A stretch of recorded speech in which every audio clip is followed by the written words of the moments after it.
Assalamualaikum warahmatullahi wabarakatuh. Hai, ketemu lagi bersama Ibu Ani pada video pembelajaran matematika kelas 12.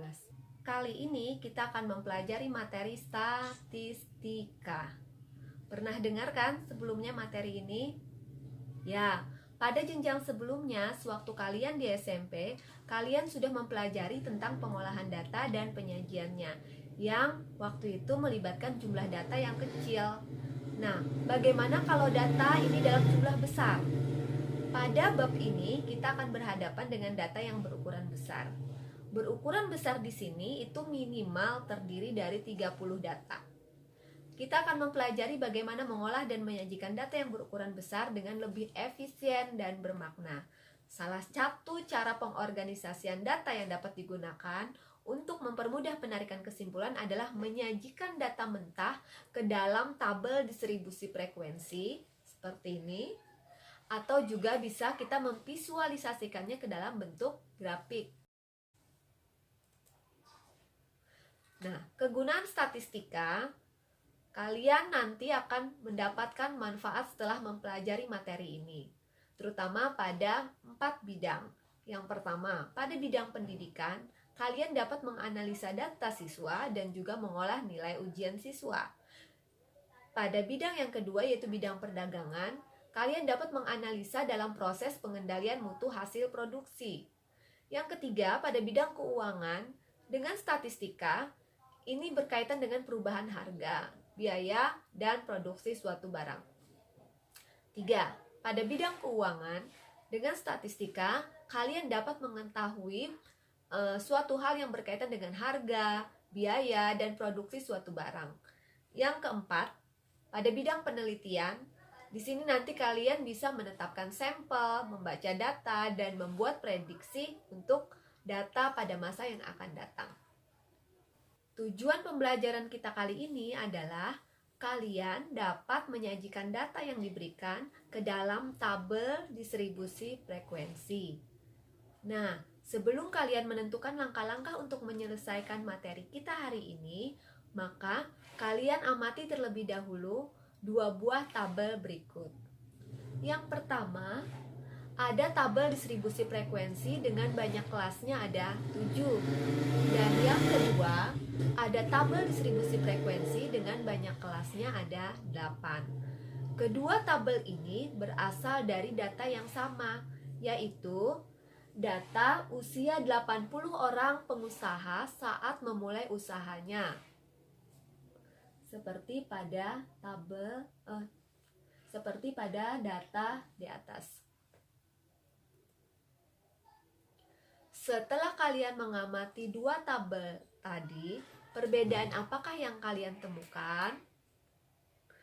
Perbedaan pertama pada tabel tersebut terletak pada pembagian kelas dan batas kelas yang diberikan.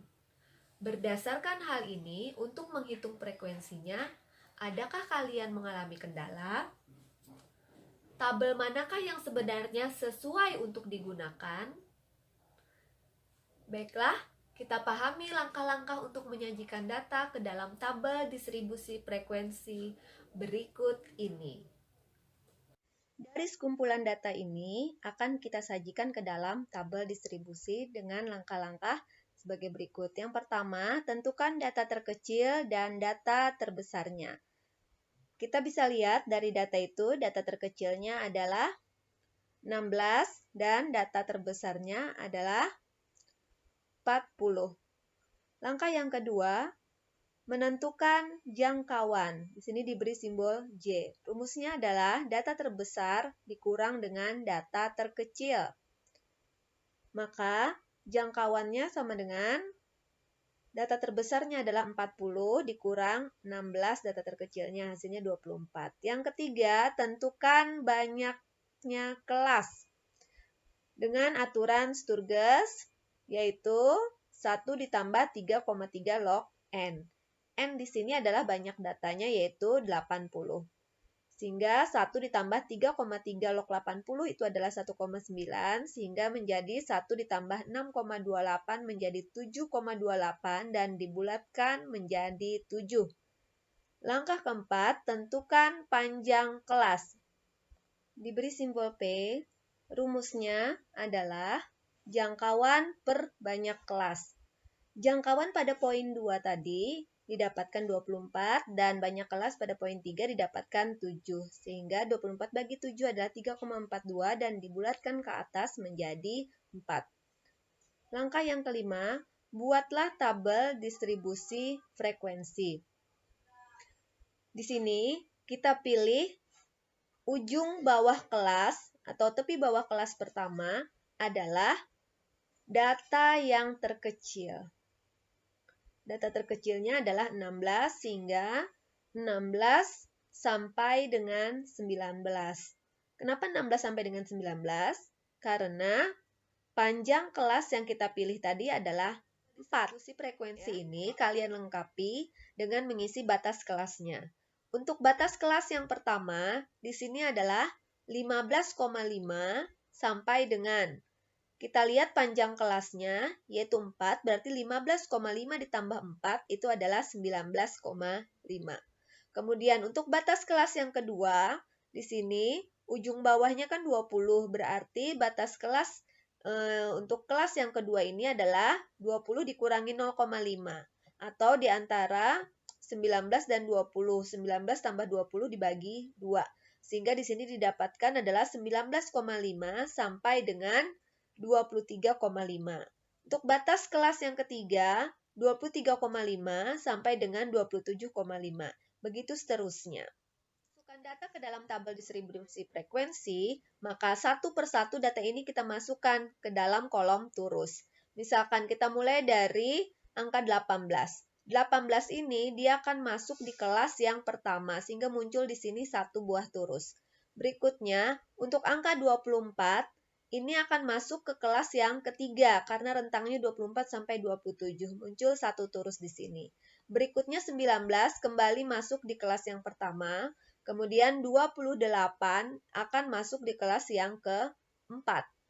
Berikutnya lagi 30, dia akan masuk kembali ke kelas yang keempat, karena rentangnya 28 sampai 31, dan angka 19 kembali masuk di kelas yang pertama. Berikutnya, angka 35, dia akan masuk di kelas yang kelima. Angka 40 akan masuk ke kelas yang ke-7.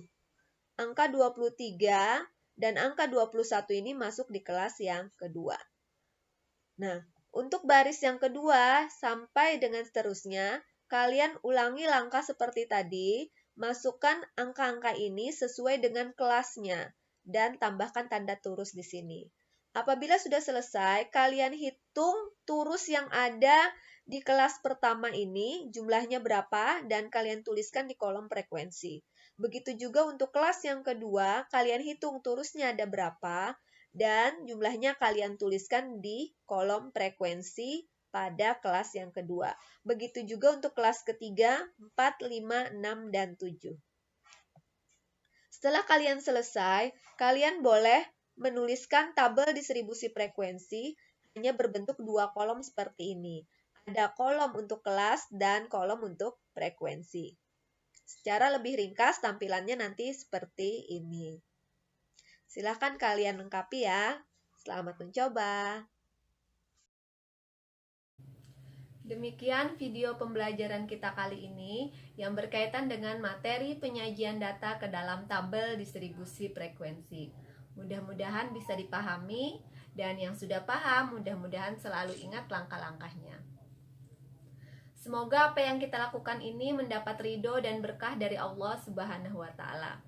Sekian, sampai ketemu pada video pembelajaran berikutnya. Wassalamualaikum warahmatullahi wabarakatuh.